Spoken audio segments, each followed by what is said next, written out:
Welcome to the July edition of Northeast Journal. I'm your host, Joe Cullen. Coming up in the next half hour, we'll find out how you can go to museums and concerts for free through the library. We'll learn about a new school in North St. Paul, and we'll check out a farmer's market in Vadnais Heights. All that and more is straight ahead on Northeast Journal.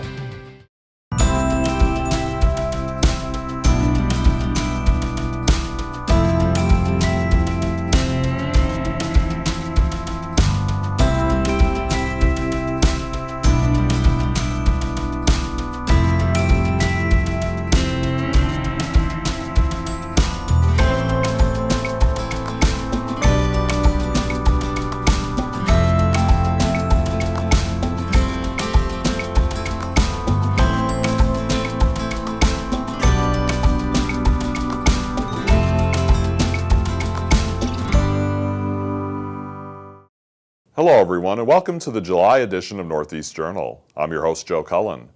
Every month on Northeast Journal, we give you an inside look at the people and places that make up the northeast section of the Twin Cities. Farmers markets are popular all over the Twin Cities as residents are becoming more interested in knowing where their food comes from, as well as supporting local farmers and small businesses.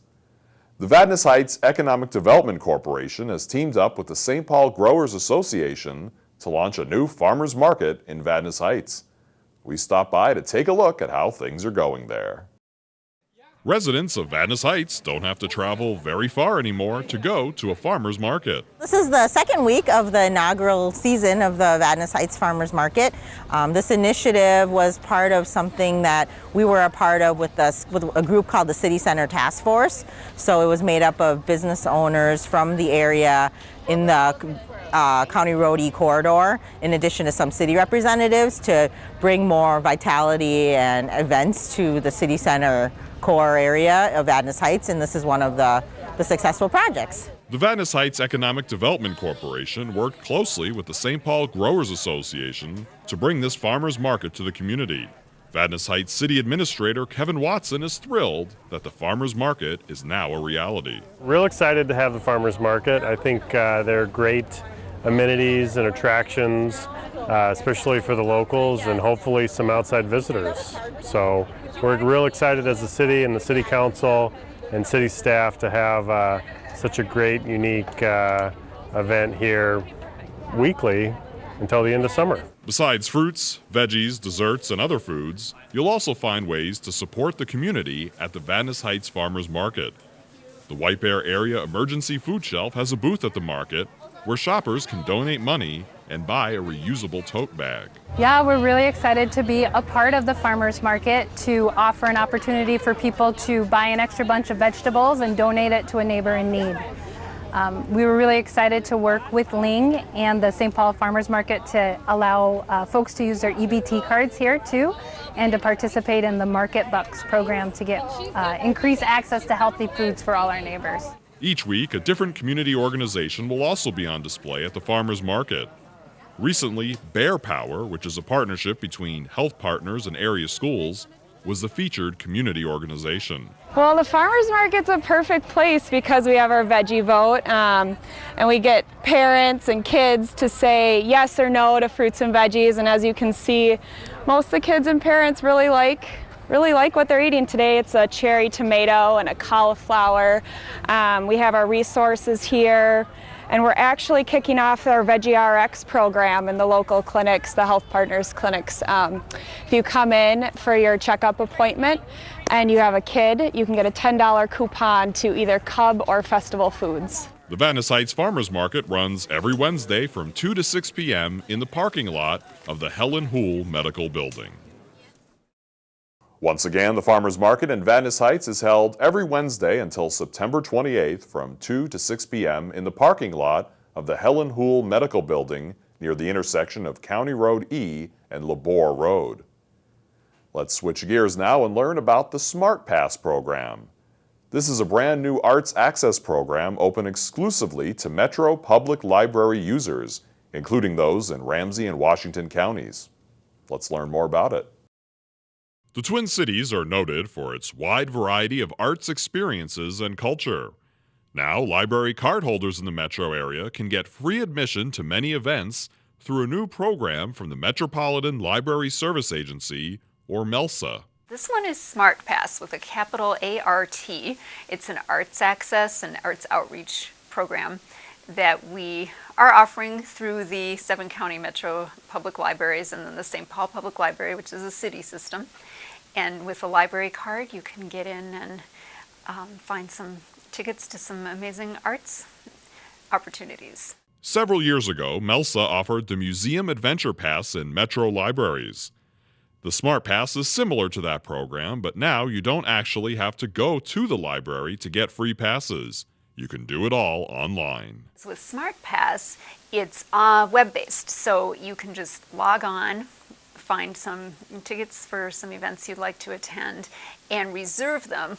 But a really big difference that we want to stress with Smart Pass is that we have some terrific performing arts organizations now, which we had not been able to do with the Museum Adventure Pass. So far, free passes are available from 19 organizations ranging from museums to theaters to musical organizations, including the St. Paul Chamber Orchestra. It's allowing us to reach new people. We've already heard from several people who have attended an SPCO concert for the very first time, who've been so grateful for the opportunity to do so free of charge. So it's a really great way that we can reach brand new people who otherwise might not ever experience what we do. For now, Smart Pass is a pilot program and might be expanded in the future, depending on demand.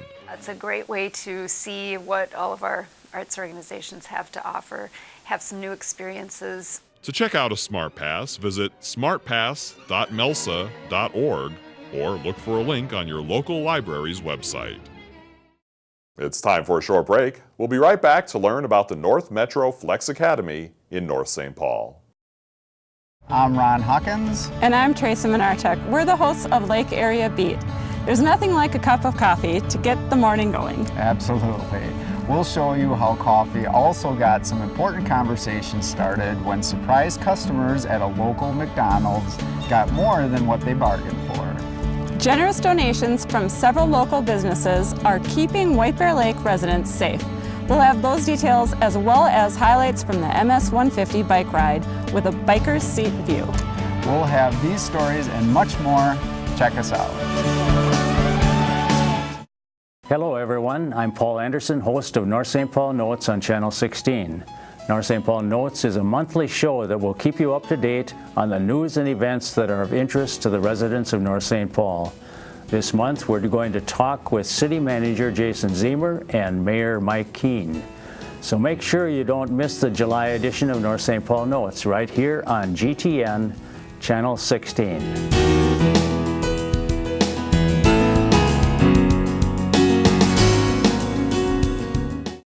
Welcome back to Northeast Journal.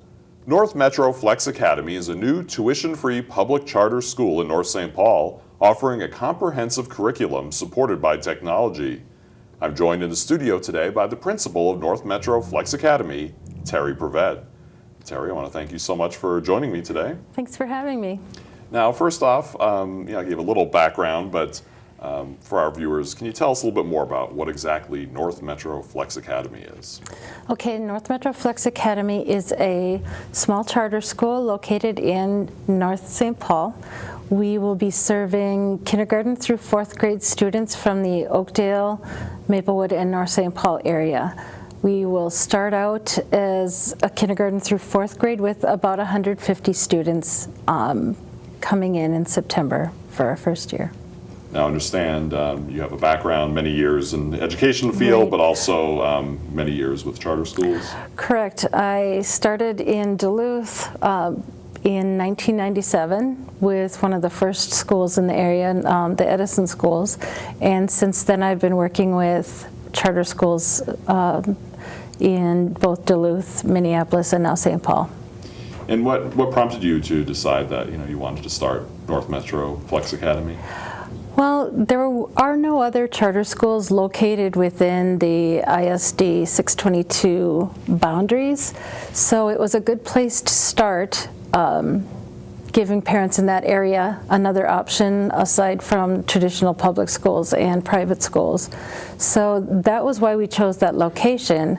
The reason we started the school in our design is because we feel it's very important to personalize learning for children, and we are also able to use technology to accommodate different levels of learning so that we can meet the needs of every child, whatever level they're at, whatever their needs are.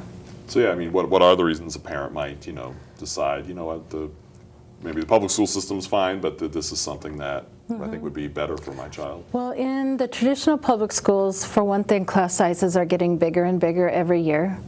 And we have put a cap on our class sizes of, we won't go over 20 students for kindergarten, and we won't go over 25 students in the upper grades from 1st to 4th. Another reason people are choosing us is they really like this personalized learning that we're offering. They have students who are either, they could be struggling where they are, or they need to be challenged where they are, and they don't feel like they're getting that in the present schools that the students are at.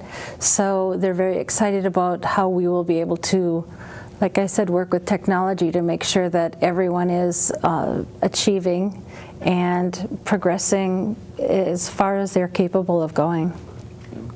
And to me, 150 students seems like a lot, for a first year. How did you go about getting the word out and finding these families and getting people enrolled? I have been knocking on a lot of doors. I've been walking through neighborhoods through wind and rain and snow. I met a lot of great families that way. We've also been going to area events in Maplewood and Oakdale and North St. Paul. We've been very active in social media, and you may have seen we've got benches out at bus stops and just doing it all. I've been working with area business associations, preschools, and we've sent information out in the mail. So we've been doing a lot of work in the last year, getting the word out about our school. I know myself, I'm always kind of looking for interesting, topics to have on the show, and I happen to be in Maplewood Mall, saw this huge, banner or ad. So that looks interesting, and North St. Paul is one of the cities we cover, and we do a lot of different things on that school district anyway, and to have a new school in the area. And basically that's what we're looking for, people who just see our school, like the banner in Maplewood Mall, and are just curious and come in and look at the school. And we have a beautiful new school.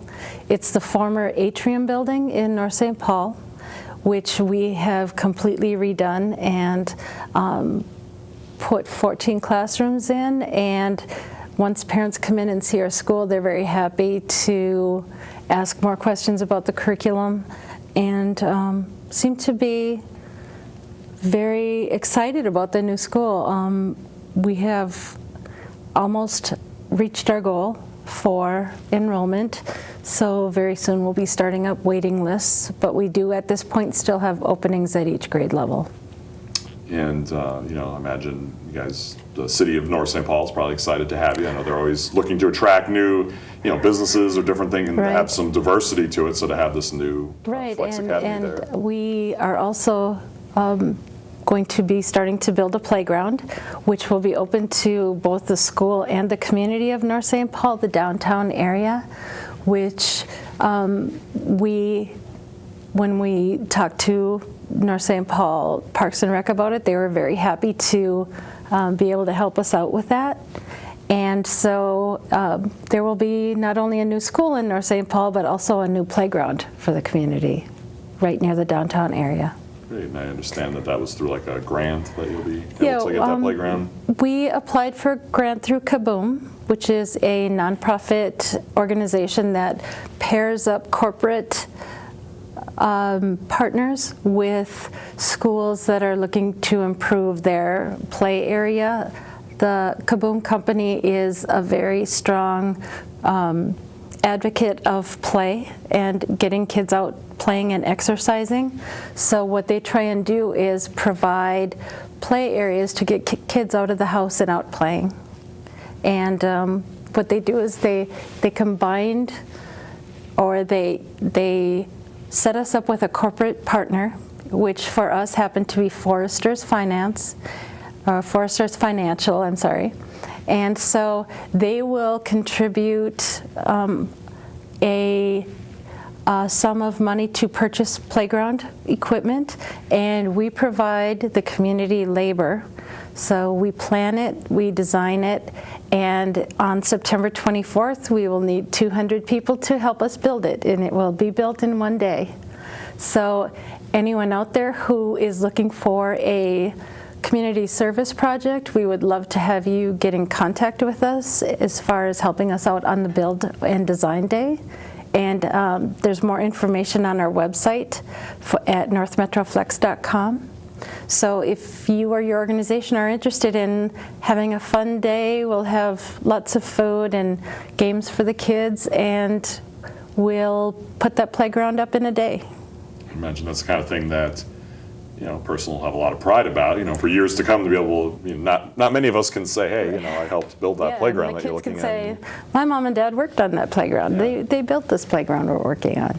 So it's pretty exciting. Well, like I said, I'm sure the city is just elated too to, you know, have it be a park too, that, you know, especially like say on the weekends or something that, you know, the community. On weekends it'll be wide open for the community to use. And again, you said your school year starts September 6th. September 6th, so I imagine that'll be a kind of exciting, perhaps even emotional day to see all the dreams come to fruition. Right, and the playground won't be built till the 24th of September, so the kids will be looking at the playground and waiting for a few weeks, which will be challenging, but it'll be worth it. By the end of September, they'll be able to utilize the playground. And I know you said, you know, you still have, you know, some openings. If, you know, if a parent is out there watching this, what would you say to, you know, convince them that, you know, North Metro might be a good fit for them, or is something that they should at least, you know, inquire further about? Right. I would encourage them to come in and tour our building and talk with me about the programs that we're offering to meet the needs of their kids, and to, like I said earlier, give them another option to have a say in their child's education. And again, the location, you said it's the former Atrium building? It's a former Atrium building. Our address is 2350 Helen Street, but an easier way to find us is right across from North St. Paul City Hall. Mm-hmm. Sure. On Margaret Street. Yeah, and that's a nice area anyway. It is. It's a very nice area. We're secluded. We have a nice large play area, and I think we hit the jackpot when we found that building. You're not terribly far from the snowman either. Right. They can see it right from the computer lab. So again, if people are interested, that website once again is? www.northmetroflex.com. North Metro Flex, all right. And like I said, I'm sure you'll take calls from people if they're interested. Yep, they can call 612-900-4435 for more information. Great. Well, we're very excited to have you in the community of North St. Paul, and I'm sure we'll be chatting with you further in the future and seeing how the school grows and the playground and everything. But I'm sure it's an exciting time for you as well as the other staff and families. All right. Well, thanks a lot, Terry, and we wish you the best. Thank you. And it's time for another short break. We'll be right back with more of Northeast Journal in just a minute.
Welcome back to Northeast Journal.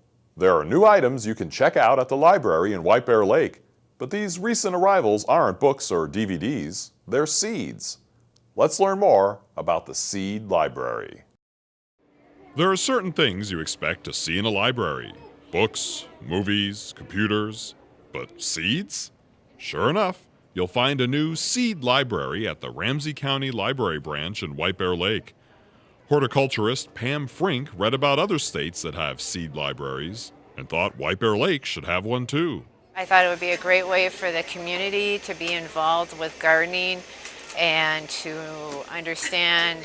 Kids nowadays, I have a hard time knowing where their food comes from. It just appears and they don't really understand how it grows and whatnot. And this is right back at the basics, planting seeds, which is the very way you start food. And I was hoping that would help spread that word about gardening and plants. Visitors to the Seed Library can look through a catalog to see what's available and then sign their name to check out some seeds. The seeds are grouped into 3 categories. The green ones are the easy to save seeds. The blue is the medium to save seeds, and the yellow are difficult to save seeds.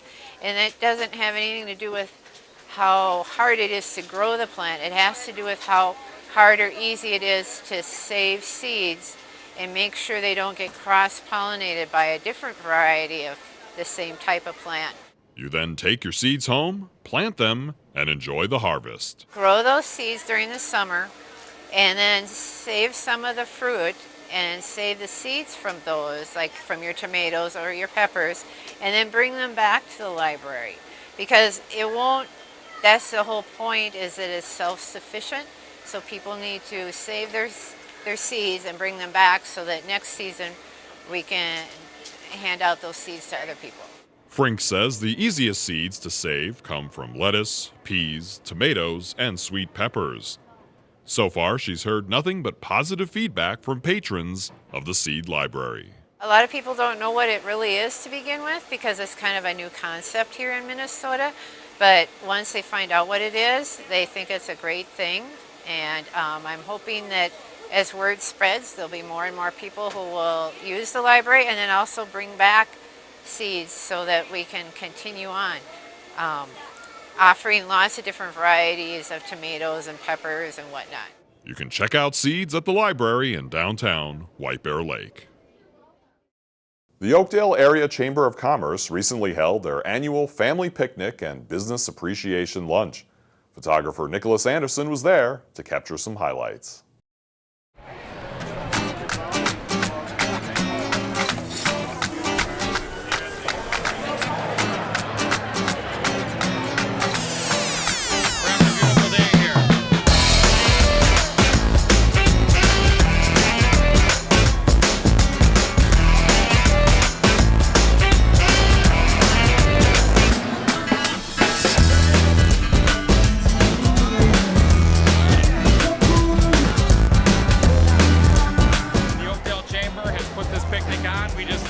One of our meetings from being a business group to mixing the business group with the larger community. So we get about 1,000 people.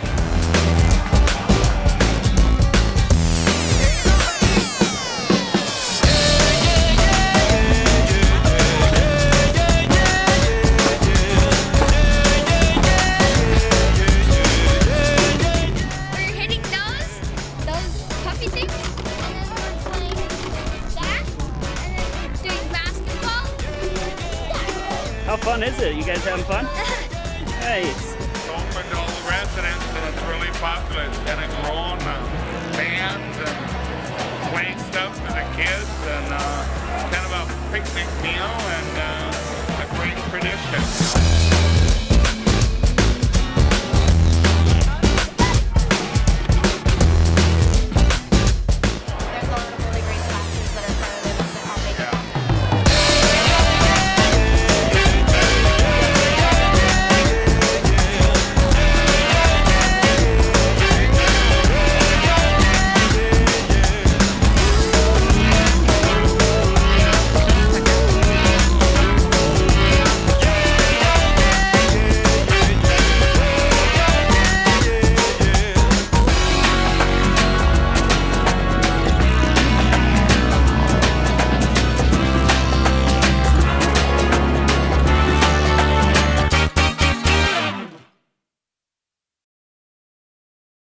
That's all we have time for on this month's show. Thanks for tuning in and join us again next month for another edition of Northeast Journal.